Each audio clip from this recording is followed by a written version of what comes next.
네, 데살로니가 전서를 지난주 여러분과 함께 나누면서 그 정황, 그 상황에 대해서 이제 역사적인 배경에 대해서 말씀을 좀 자세히 드렸기 때문에 오늘은 그 부분에 대해서는 더 할 것은 없다고 생각하고요. 그저 데살로니가 후서라고 하는 이 편지가 데살로니가 전서의 내용과 상당히 부합돼 있기 때문에 시기적으로 전서와 후서의 그 간격은 그렇게 크지 않다.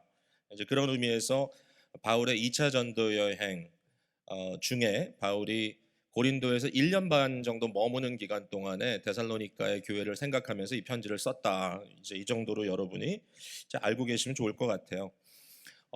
데살로니가 후서를 왜 썼는가라는 질문은 할 수 있겠죠. 전서를 이미 썼고 이제 실제로 데살로니가 전서를 썼던 그 시기가 그렇게 오래되지 않았는데 왜 또 하나의 편지를 이렇게 써야 될 필요가 있었는가? 이제 여기에 대해서는 데살로니가 후서의 내용을 통해서 저희들이 좀 추적할 수 있는데 한 가지는 이제 1장의 내용을 여러분 지난주에 묵상하면서 보셨겠지만 이미 데살로니가 교회가 이제 교회가 시작되는 첫 순간부터 상당한 이 핍박에 노출되고 현지 그 사람들에게 굉장히 어려움을 당하고 있는 그런 현실이었다는 거 이미 다 알고 있잖아요, 여러분이. 그런데 이 데살로니가 전서를 쓴 이후에 이 데살로니가 후서를 쓰기까지 그 기간 동안에 이러한 핍박이 더 가중됐다라고 하는 걸 느낄 수가 있어요. 그러니까 이 핍박이 좀 더 없어졌으면 좋겠는데 이제 바울이 편지를 쓰면서 그들을 격려하면서 참고 견뎌라 이렇게 이제 부탁을 했는데 참고 견디고 있는데 문제가 더 심화됐다는 거죠. 그러니까 이럴 때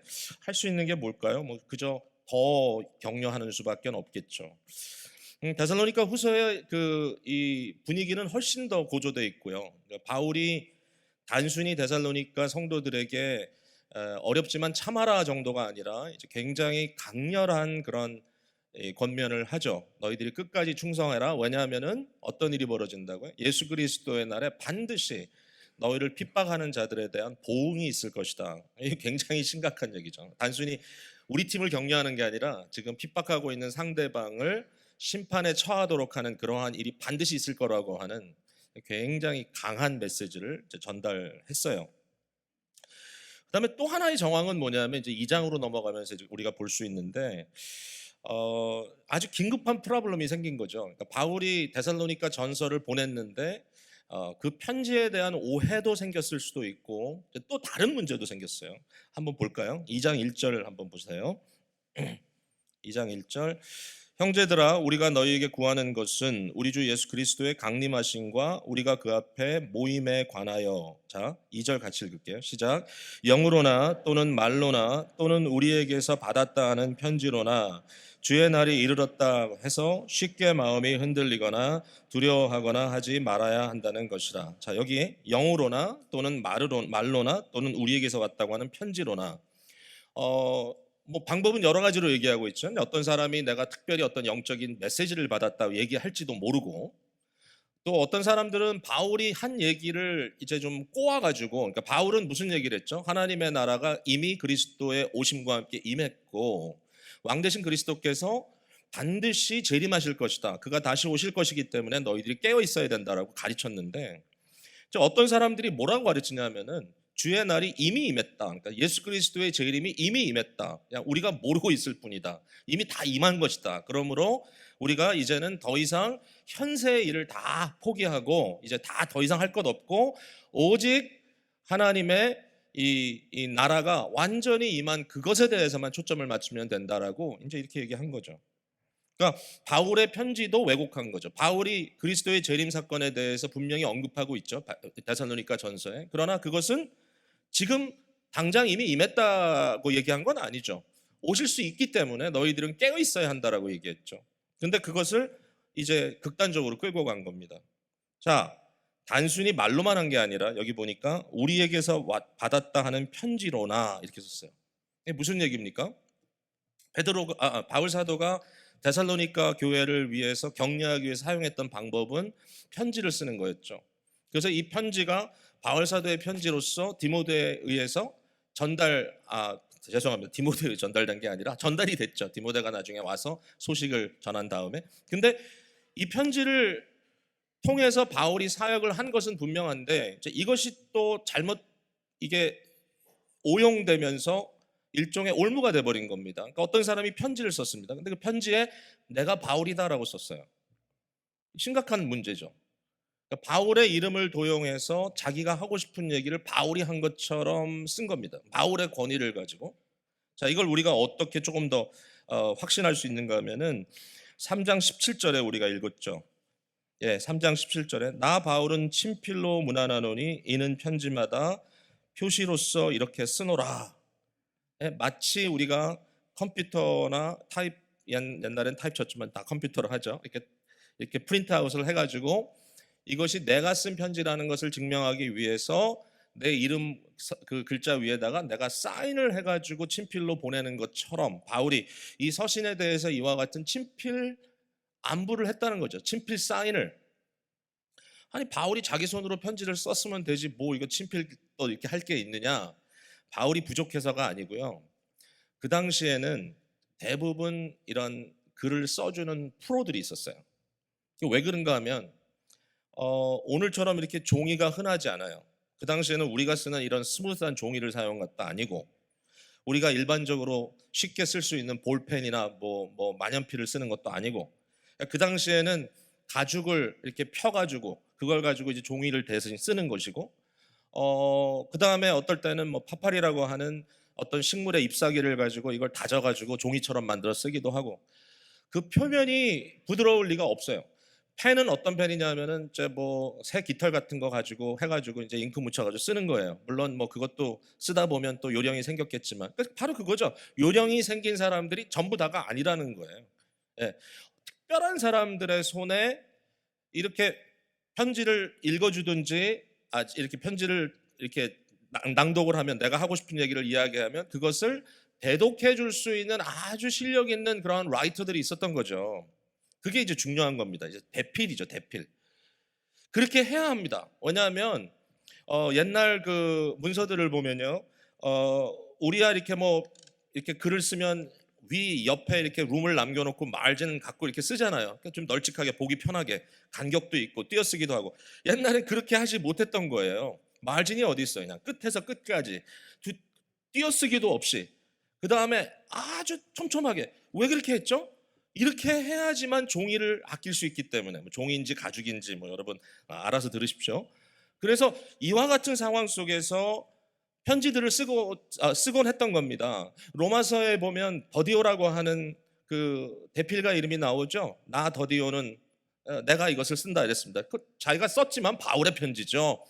더디오 대필 치고는 이름이 썩 좋진 않아요. 더디면 안 되는데 어쨌든 이 더디오라고 하는 이름을 갖고 있는 자가 대필을 했어요. 그래서 이 편지가 결국은 바울의 서신으로 로마에 갔단 말이죠.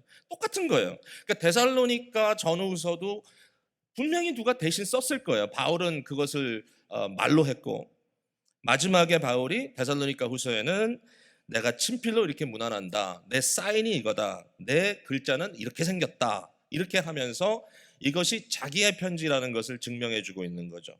그렇게 할 수밖에 없는 문제가 생겼던 거죠. 자, 어떤 사람이 나타나서 하나님의 나라가 이미 완전히 왔고 예수 그리스도의 오시는 날이 이미 임했고 결국 그리스도는 이미 재림했다. 이렇게 이야기했을 때 그것이 그냥 단순한 신학적인 호기심만 불러일으켰느냐? 그게 아닌 거죠. 우리가 읽었던 3장에 보면 어떤 문제가 일어납니까? 많은 사람들이 더 이상 생업을 포기하고 그러니까 일상적인 일을 포기하고 생산적인 일을 하지 않고 자기 손으로 일을 해서 돈을 벌어 먹고 사는 것이 아니라 그런 거 이제 다 필요 없다. 우리는 주의 일만 하면 된다. 이래가지고 여기 보니까 그냥 일은 하지 않고 일만 만드는 자들이 됐다라고 써 있어요. 일만 만드는 자들, 뭐 열심히 다니면서 이 상황의 어떤 긴박함을 전했을지는 모르겠지만 시키지도 않아도 열심은 내는 거죠. 그러나 이 사람들을 통해서 결국은 교회가 굉장히 혼란한 상황을 맞이하게 된 것입니다. 자, 이런 문제가 실질적으로 있었기 때문에 바울 사도가 디모데 후서라고 하는 편지를 써야만 했다. 그래서 이 편지가 데살로니가 교회에 다시 전달이 됐다라는 것입니다. 자, 이제 좀 정리를 해볼게요. 자, 그러면 이 상황을 우리가 어떻게 봐야 되느냐? 이게 우리의 삶과 어떤 관계가 있느냐? 여기에 대해서 저는 이런 생각이 확 들더라고요. 뭐냐 하면 사도가 당한 상황도 그렇고 그 당시에 데살로니가 교회가 당한 상황도 그렇고 오늘날 저와 여러분이 당한 상황도 그렇고 굉장히 힘들다. 한마디로. 왜 힘드냐? 단순하지가 않아, 상황이. 우리가 직면한 이 현실이 그렇게 심플하지가 않단 말이에요. 이슈들이 그렇게 간단하지가 않아요. 그러니까 물론 사람들에 따라서 굉장히 단순화시키려고 노력하지만 단순화시킴으로써 문제를 도리어 풀어가려고 노력을 하지만 그러나 현실을 들여다봤을 때 우리가 직면한 문제가 우리의 가정의 이슈가 그죠? 우리의 사업의 문제가 우리의 교회, 우리의 신앙을 지킨다는 문제가 말씀을 듣고 이해한다는 문제가 그것을 적용한다는 문제가 그렇게 심플하지가 않다. 예? 환란의 수위는 시간이 지나가면서 또 높아지고 이러한 핍박 결국은 나중에 역사를 통해서 우리가 알지만 데살로니가 성도들이 지금 겪고 있는 이 정도의 핍박보다 훨씬 더 거대한 이제는 황제가 나타나서 그리스도인들을 핍박하는 그러한 대환란, 대핍박 시기가 결국 그들에게 닥치기까지 하고 말이죠. 우리에게 닥치는 어려움, 우리에게 있는 문제들, 빨리 기도해서 이 문제가 해결되고 아무 이제 일도 없었던 것처럼 이제 덮고 갈 수 있으면 좋겠다고 하지만 그렇지 않다라는 거죠. 어떨 때는 뭐 하나 매듭되는 것 같으면 또 다른 일이 터지고 현실인 겁니다. 바울은 좋은 의도에서 그리고 그가 깨달음이 굉장히 오묘하기 때문에 그가 이해한 대로 종말론을 펼쳐서 가르쳤습니다. 바울의 종말론은 쉽지 않잖아요. 우리도 배우면서 가끔 헷갈리잖아요. Already and not yet. 이미 그리스도가 오심으로 인한 하나님의 나라를 임했지만 not yet 완성되지 않았다. 이런 종말적 갈등 구조 속에 우리가 들어가 있다. 이 말만 들어도 어떤 분들은 그거 나 알아 하지만 어떤 분들은 그게 무슨 얘기야 이럴 거 아니에요. 바울의 종말론이 절대로 쉽지 않지요. 그러나 바울은 깨달은 대로 진리라고 생각하고 그것을 확실하게 전했던 거죠. 그러나 사람들은 어떻게 합니까? 이 교리를 극단적으로 끌고 가서 오해를 불러일으키는 겁니다. 사람들의 마음을 뒤숭숭하게 하는 거죠. 바울은 편지라고 하는 방법을 통해서 하나님의 말씀을 전달했는데 어떤 사람들은 똑같은 방법을 가지고 성도들을 곁길로 인도한다는 거죠. 참 헷갈립니다. 교회가 사랑하기 때문에 성도들을 구제하고 성도들을 대접하고 이 하스피탈리티의 사역을 통해서 사랑을 베풀려고 하고 있는데 어떤 사람들은 잘못된 생각으로 치우쳐 있고 도리어 성도들이 베푸는 구제와 하스피탈리티를 의지하면서 자기가 마땅히 해야 할 일은 하지 않고 돌아다니면서 이상한 일만 만든다라는 것입니다. 시키지도 않았는데 돌아다니면서 신방을 하고 그리고 신방하면서 이상한 오류를 펼치고 열심은 또 얼마나 있는지 몰라 이런 사람들이. 그랬던 거잖아요. 지금 상황이 데살로니가 교회 사람들이. 그러니까 이들을 일만 만드는 자들이다. 좀 전에 우리가 보았지만 영어 성경에는 busy bodies. 바쁘게 돌아다니는 이 몸뚱이들인데 실제로 생산적인 것은 전혀 하지 않고 그냥 다니면서 일만 더 만들고 있다. 북한이 개방되고 복음의 사역이 그곳에 편만하게 펼쳐지는 거 우리 다 소망해요. 근데 고민이 있어요. 왜냐하면 지금도 북한에서 가장 적극적으로 활동하려고 하고 있든지 통일교처럼 아니면 지금 준비하고 있는 그룹들 이단이 너무 많아요. 신천지 같은 그룹도 돈으로 매수해서라도 정부를 매수해서라도 뭔가 자기의 세력을 떨치려고 하는 걸 이미 너무너무 조직적으로 준비하고 있다는 거예요. 그러니까 참 문제죠. 복잡해요. 선교가 선교라고 다 되는 게 아니에요. 그냥 사람만 보내면 되는 게 아니에요. 너무 어려워요. 데살로니가 교회에 이제 잘못 행하는 사람들에 대해서 바울은 아주 구체적인 권징을 하라고 말을 합니다. 참 어려운 일이죠. 네, 자 어떤 사람들이 게으르게 행한다 이렇게 표현을 했죠. 결국 계속 지금 하는 얘기지만 일은 안 하고 자꾸 일만 만든다. 여기에 대해서 바울이 3장 6절에 이렇게 합니다. 형제들아 우리 주 예수 그리스도의 이름으로 너희를 명하노니 게으르게 행하고 우리에게서 받은 전통대로 행하지 아니하는 모든 형제에게서 떠나라 그랬어. 그들로부터 세퍼레이트라 떠나라. 굉장히 단호하죠. 굉장히 단호하죠. 자, 그다음에 14절 보세요. 자, 바울이 무슨 얘기까지 했죠? 누구든지 일하기 싫거든 먹지도 말게 하라. 이렇게 내가 가르쳤는데 그들에게 그렇게 얘기하라. 근데 14절에 누가 이 편지에 한 우리 말을 순종하지 아니하거든 그 사람을 지목하여 사귀지 말고 그러하여금 부끄럽게 하라. 뭐예요? 완전 왕따 시키라는 얘기잖아. 무서워요. 바울이 이런 거 얘기하는 거. 이게 이제 일종의 권징인데 여기 지목하여 사귀지 말라라는 말이 사실 여러 가지 의미가 있겠죠. 성도들의 교제권 안에 그들을 두지 말라든지 뭐 이런 이슈가 있는데 떠나라, 지목하여 사귀지 말라. 아니 이런 말을 했을 때 저희들 생각에도 뭐 그럼 뭐 그냥 다 끊어버리면 되지, 그죠? 누가 교회에서 어렵게 막 일 만들고 문제 있으면 어떻게 해? 그냥 당장 지목해가지고 다음 주부터 교회 나오지 마. 교회 문 앞에 들어오면 경찰 부를 거야. 뭐 이러면서 딱 끊어버리면 어떻게 보면 이제 그게 굉장히 복잡하고 혼란스러운 일이긴 하지만 단순하잖아요. 얼마나 단순해요. 그냥 잘라버리면 되니까. 그런 얘기 아니에요. 떠나라. 지목하여 사귀지 말라. 여기까지는 좀 이해가 되는데 15절 보세요. 3장 15절. 같이 한번 읽어보자고요. 시작. 그러나 원수와 같이 생각하지 말고 형제와 같이 건면하라. 뭘 하라는 얘기예요 지금?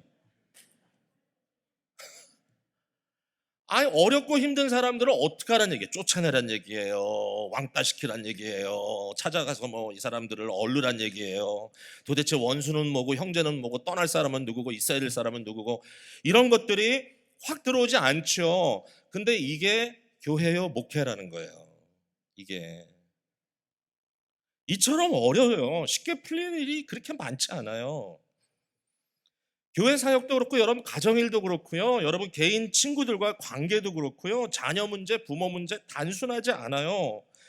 모든 것을 쉽게 생각하는 것도 하나의 방법이지만 지금 계속 반복해서 얘기하지만 그렇게 해서 그냥 나는 그냥 한다 이런 사람도 있지만 그러나 우리가 단순 무식하게 할 수 없는 이유가 사람을 대하는 일이고 영혼을 대하는 일이기 때문에 오류를 고치려고 시도해 보다가는 사람들에게 감정 대립 일으키게 되고 무슨 일을 하려고 하다 보면 느닷없이 주위에 상처받는 사람들이 엎어져 있고 말씀을 잘 가르치고 성도들을 뭐 영적으로 신학교 수준으로 끌어올린다고 해놓으면 또 가끔 보면 이상하게 믿음을 지식으로 혼동하고 그냥 자기 혼자 잘났다고 자기 얘기만 하려는 사람들이 생기기도 하고 왜 그래요?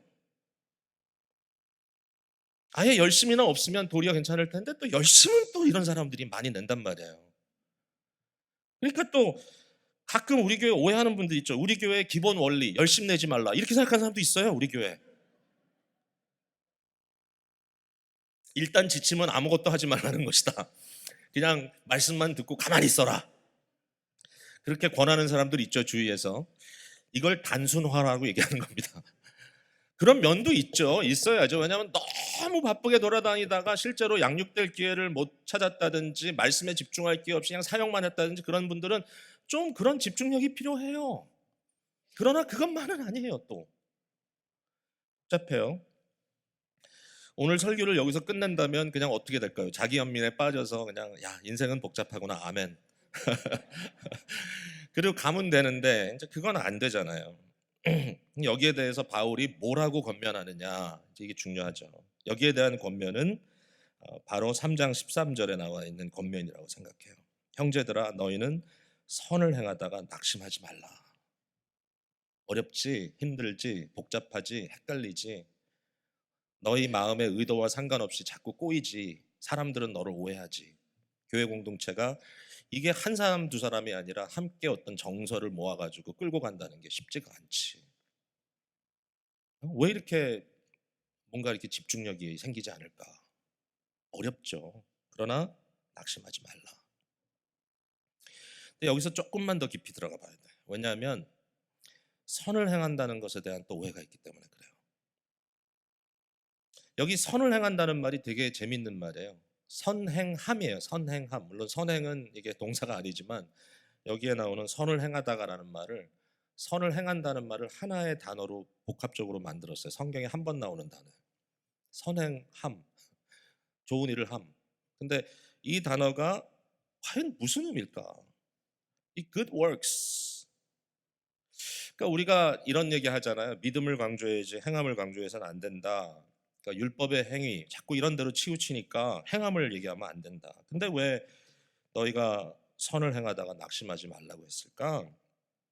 자, 이 부분을 조금만 생각하고 이제 말씀을 정리해 볼게요. 지난 금요일 저녁에 우리가 하이델베르그 지금 요리 문답을 공부하면서 우리 이호성 목사님께서 강의를 하면서 이 부분을 아주 잘 정리해 주셨어요. 내용을 아주 잘 드러냈는데 결국 성도들에게 있어서 선행이라는 것은 무슨 의미를 갖고 있는가? 자, 이제 이런 얘기예요. 첫 번째, 진정한 선행은 우리 자연인들에게는 불가능하다.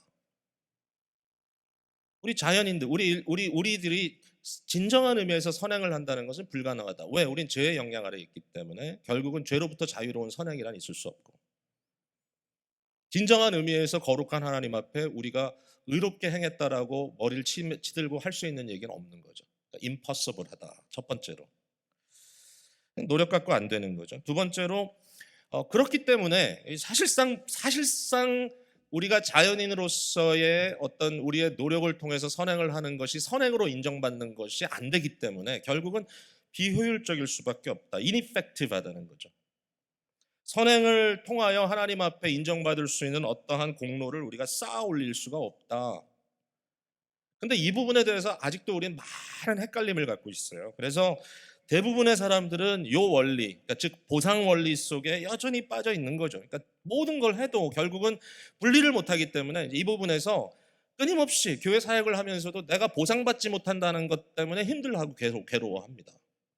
내가 이렇게 노력을 했는데 왜 인정 안 해주나? 내가 이렇게 애를 썼는데 왜 그 결과가 이런가? 근데 사실상 성경이 성도들에게 선행에 대한 이해를 시키고자 하는 방법은 뭐냐면 그런 효력이 없다라는 것이 진정한 의미에서 성도가 복음의 사람으로 살아가는 데 있어서 내가 어떤 자연인으로서의 좋은 일을 한 것들에 대해서 내가 열심히 한 일에 대해서 그것에 대한 어떠한 그런 대가, 그것에 대한 어떤 보상을 바랄 그라운드가 없다. 이렇게 이제 얘기를 하는 거죠. 무엇보다도 선행은 구원을 받을 수 있는 전혀 수단이 될 수 없죠. 만약에 우리가 하나님 앞에 어떤 그 보상이나 또는 이 어떤 대우를 받기 위해서 행한다, 그걸 율법적 행위라고 할 수 있겠죠. 내가 율법적 메리트를 쌓음으로써 이것이 내가 뭔가 하나님 앞에 인정받을 수 있는 근거가 될 수 있다. 그건 말 그대로 율법적인 생각이죠. 그런 건 없다. 그럴 수 없다. 자, 그런데 문제가 뭐냐면 이제 세 번째가 있는 거예요. 세 번째는 뭐냐면 그럼에도 불구하고 선행은 필연적이다. 필연적. 다시 말해서 참된 믿음을 가진 자가 good works가 없을 수가 없다.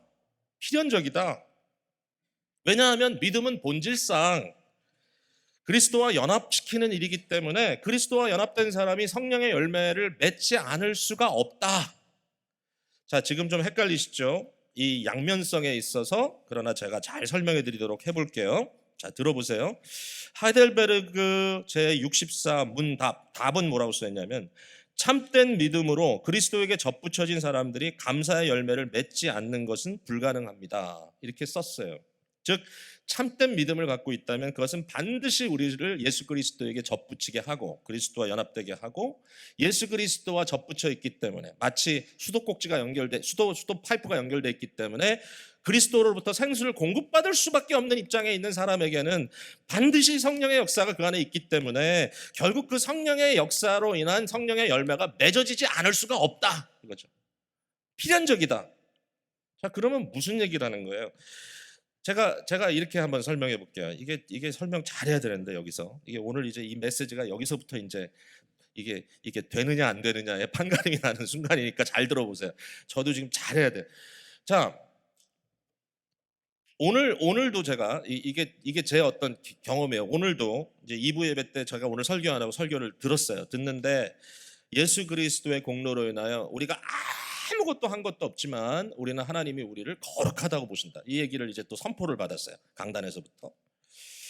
근데 그런 얘기를 듣는 순간에 제 마음속에 어떤 생각이 드냐면 지금 우리 회중 안에 뭐 궁극적으로 얘기하면 저도 포함해서죠. 지금 뭔가 언고잉하는 죄의 문제 때문에 지금 굉장히 고민하는 사람들이 있단 말이에요. 어느 정도로 고민하냐면 내가 이 모양 이 꼴로 지금 살고 있는데 내가 하나님 앞에 어떻게 용서받을 수 있느냐, 그 용서에 대한 확신도 없고 복음을 모르는 거 아니에요. 복음 알아. 예수 그리스도가 나를 대속하여 돌아가셨다는 까지 아는데 그럼에도 불구하고 내 현재 상태가 너무 미저러블하기 때문에 그런 말을 들어도 아멘 하지만 속으로는 뭔가 아니야. 아직도 내가 이렇게 하면 안 되지.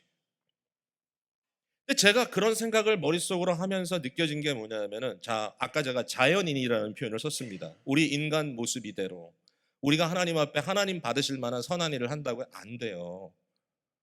우리는 안 돼요. 그러니까 이건 뭐죠? 결국은 절망이에요, 절망. 자신에 대해서는 절망하라는 거예요. 내가 할 수 있는 나의 어떤 인간의 육체 소욕으로서의 나의 포텐셜에 대해서는 절망하는, 하나님 앞에 내가 의롭다는 어떤 행위를 내보일 수 있는 아무런 근거나 가능성이 없다는 거예요. 자연인으로서는, 내 인간으로서, 지금 현재 타락한 인간의 모습으로서 내가 그런 일을 할 수 있는 가능성은 제로예요. 내가 의를 통해서 아무것도 안 돼요. 그럼에도 불구하고 믿음이라는 것은 뭐냐면 성령께서 우리 안에 주시는 놀라운 선물이에요. 믿음의 역사를 통하여 우리는 예수 그리스도와 인격적으로 연합을 이뤄요. 이건 하나님께서 하신 일이에요. 나의 자연인으로서의 내 모습 그대로 그거 소망 두지 마세요. 그것 때문에 보상받으려고 여러분 마음 쓰지 마세요. 왜냐하면 거기에 소망을 두는 이상 여러분은 절대로 영적으로 성장할 수 없어요. 안 돼. 그러나 어디에 포커스를 둬야 되냐면은 믿음으로 내가 그리스도와 연합돼 있다는 사실에 포커스를 둬야 되는 거죠. 그 그리스도와 연합됐다고 하는 그 유일한 근거 때문에 이제는 내 안에 자연인으로서의 역할이 아니라 성령의 사람으로서의 역할이 일어난다는 거잖아요. 그러니까 선행에 대한 데피니션을 바꿔야 돼요. 그러니까 일반 사람들이 얘기하는 선행은 별거 아니에요, 사실은. 그냥 정당한 일을 하는 거예요. 권리대로 행하는 거예요. 그냥 아주 기초적인 양심적인 일을 하는 거예요. 그게 일반적인 선행이에요. 그러나 그리스도인들에게는 선행의 데피니션이 달라요. 그런 거는 선하다고 안 해요. 그건 그냥 하는 거라 그래요. 선행은 뭐냐? 그리스도가 우리 안에 일하시는 것만 선행이라 그래요. 우리가 너희 안에 착한 일을 시작하신 이가 그리스도 예수의 날까지 이루실 것을 내가 확신하노라. 네 안에 역사하는 것은 하나님이시라. 그 일이 없어요? 있어요. 있어요. 있어요. 정말 있어요. 여러분, 제가 설교를 주로 하잖아요. 설교를 하는데 제가 참 주님을 의지해야 돼요. 이걸 가지고 정말 주님이 역사해야 돼요.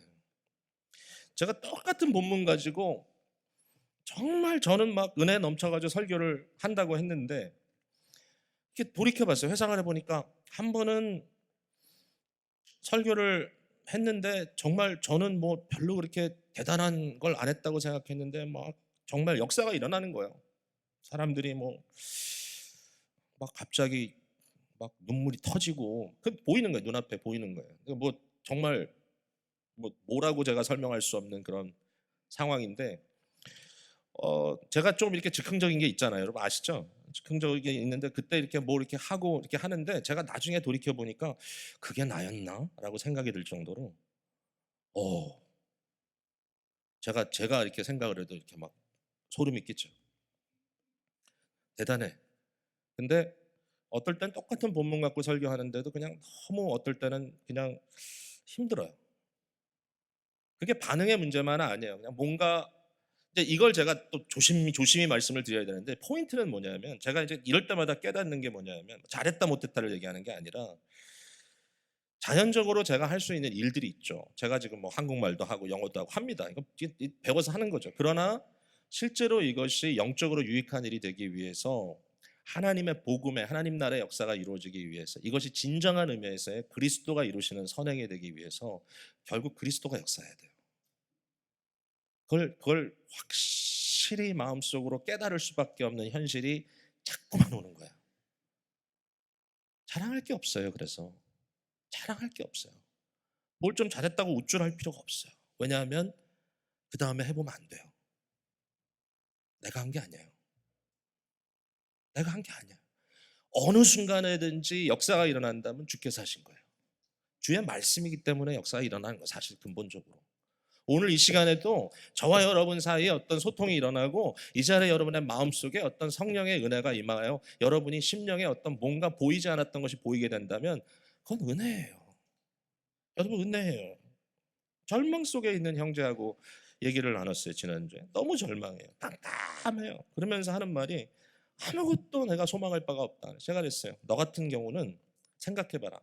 아무 빛이 들어오지 않는 조그만 방에 너가 갇혀 있다고 생각하면 벽에 구멍 하나만 뚫려져도 그 구멍을 통해서 엄청난 양의 빛이 들어온다. 하나님이 그걸 못할 것 같으냐? God can do it. 기도하자. 얘기하자. 그런 거잖아요. 하나님의 역사가 일어나면 일어나는 거예요. 근데 하나님이 하시는 거예요. 이걸 뭐 내가 했다, 내가 깨달았다, 어느 날 나에게 뭐 깨달음이 왔는데 뭐 사실은 아니에요.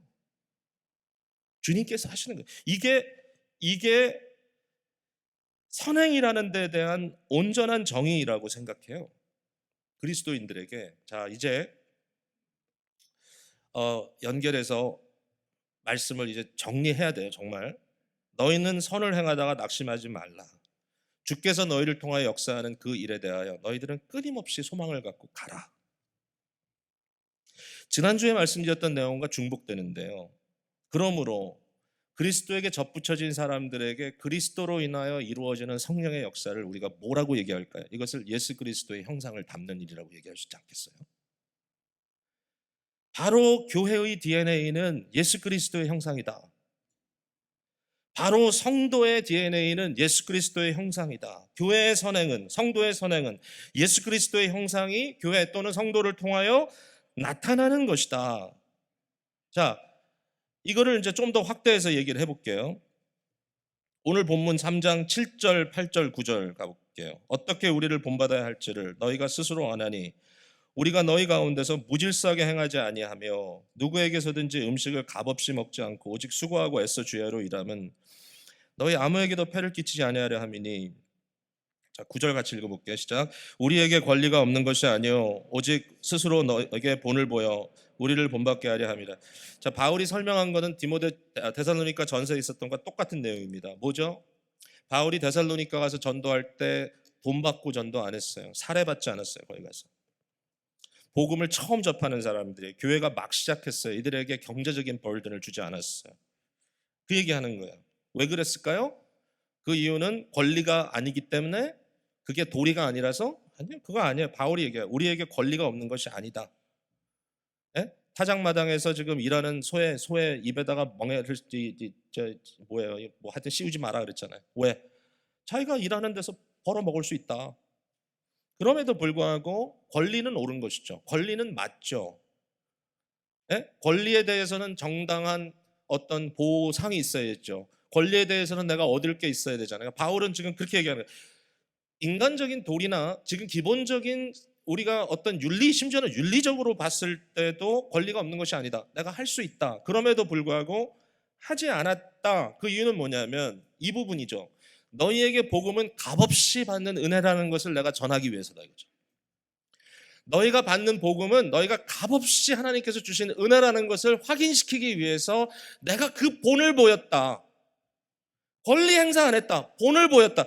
본은 뭐죠? 여기서 말하는 본은 바울이 말했잖아요. 누구를 본받으라고요? 나와 주님을 본받으라. 그리스도의 본입니다.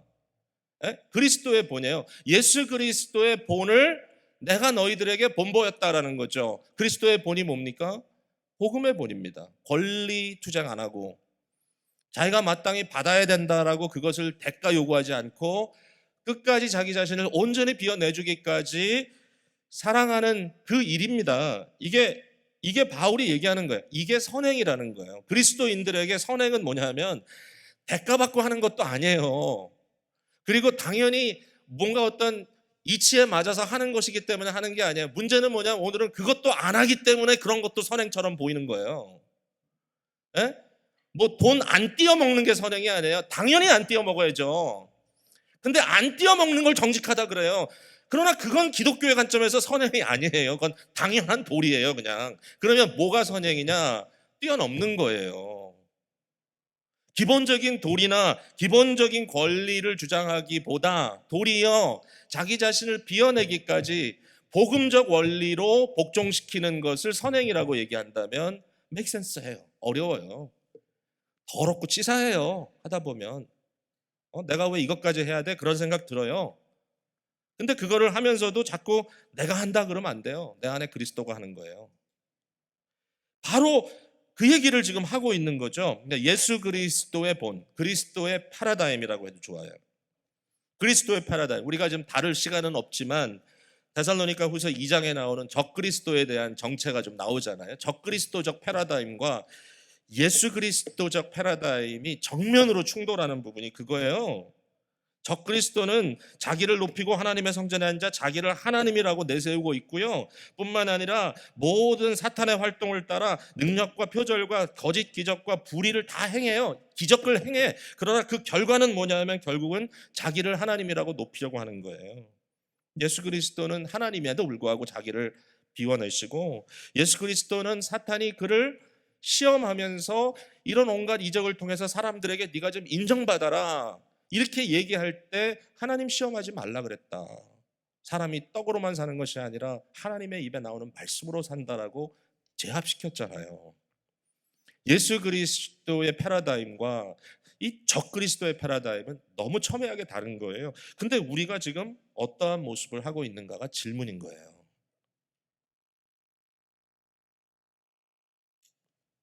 오늘의 요절은 사실 오늘 본문 밖에 있었어요. 3장 5절 말씀 우리 같이 한번 읽어볼게요.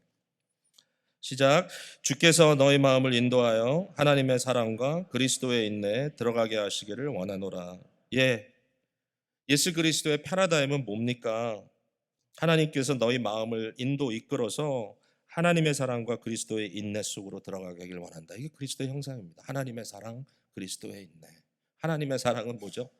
하나님의 사랑은요, 필요에 의해서 창조하신 것도 아니고 하나님의 사랑이 흘러 넘치기 때문에 창조라고 하는 놀라운 일을 이루셨는데, 심지어는 창조받은 인류의 타락으로 인하여 하나님 등지고 떠나가는 인간에 대해서도 하나님이 그냥 버림되잖아요. 쓸어버림되잖아요. 그러나 끝까지 추궁하시고 끝까지 놓지 않으시는 사랑이에요.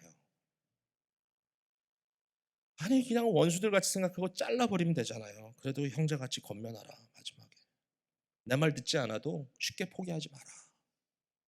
하나님의 사랑이에요. 그냥 다 치워버리고 싶어요. 근데 하지 말래요. 사람들에 대해서 여러분 다 생각 버리고 끊어버리고 그냥 모른 척하고 살면 얼마나 편해요. 교회 안에 식구들도 이제는 할 만큼 했다. 더 이상 X자 거버리고 이 사람하고 내가 이제 상종은 안 할 거다. 뭐 편해요 사실은. 다행이죠. 가족이 아니니까 그런 사람이. 가족이면 이건 진짜 불가능. 부부이면 이건 진짜 힘들어. 근데 교회 안에서 이렇게 쉽잖아요. 근데 하나님께서 그리스도께서 내 안에서 역사하실 때 나타나는 결과가 뭘까? 그리스도의 인내. 그리스도의 인내는 힘들어도 구원의 성취를 위하여 그의 백성들을 이끌어내기에 끝까지 참고 견디시는 주님의 역사이죠. 이걸 어떻게 하지? 이걸 정말 한다는 것이 말이 되나? 자, 이제 따라해 보십시오. 따라해 보세요. 믿음은 모든 사람의 것이 아니니라. 어디 있어요? 3장 2절에 있어요. 믿음은 모든 사람의 것이 아니니라. 제가 이거 딱 보는 순간에 불이 딱 들어왔어요. 결론적으로 이와 같은 주님의 부르심에 대해서 우리가 이걸 누가 합니까? 이거 누가 어떻게 합니까? 여러분 어차피 여러분 자신에 대해서는 포기하세요. 자연인으로서의 모습에 대해서 포기하시고요. 그리고 뭔가 열심을 내서 했더니 이런 대가가 있다. 그거 다 결국은 그것 때문에 내가 시험 당하고 그것 때문에 이탈당하고 그것 때문에 사람들 관계 깨지고. 그리스도인의 모습 이거 어떻게 합니까? 하나님 스트레스 쌓여서 다 죽습니다. 이렇게 하다가 다 죽습니다, 주님. 요즘 누가 이렇게 살라 그럽니까? 다 love yourself 하라 그러지 누가 이런 거 하라 그럽니까? 그러나 주께서 우리에게 던지시는 마지막 중요한 핵심적인 말씀은 그래 맞아. 믿음은 모든 사람의 것이 아니니라. 근데 너희는 믿음의 사람으로 내가 불렀다는 거 아니에요. 우리는 믿음의 사람, 복음의 사람으로 부름받은 거잖아요. 어떡할 거예요? 주께서 일하시면, 주께서 다스리시면, 주께서 주인 되셔서 나의 삶을 끌고 가시면 내가 순종하겠습니다. 그거잖아요. 오늘도 힘들고 어렵고 복잡한 상황 속에서 절대로 쉽게 포기하지 마시고 여러분의 마음을 활짝 넓히시고 믿음으로 주님께 반응하시는 주의 종들 되시길 바랍니다. 기도하겠습니다.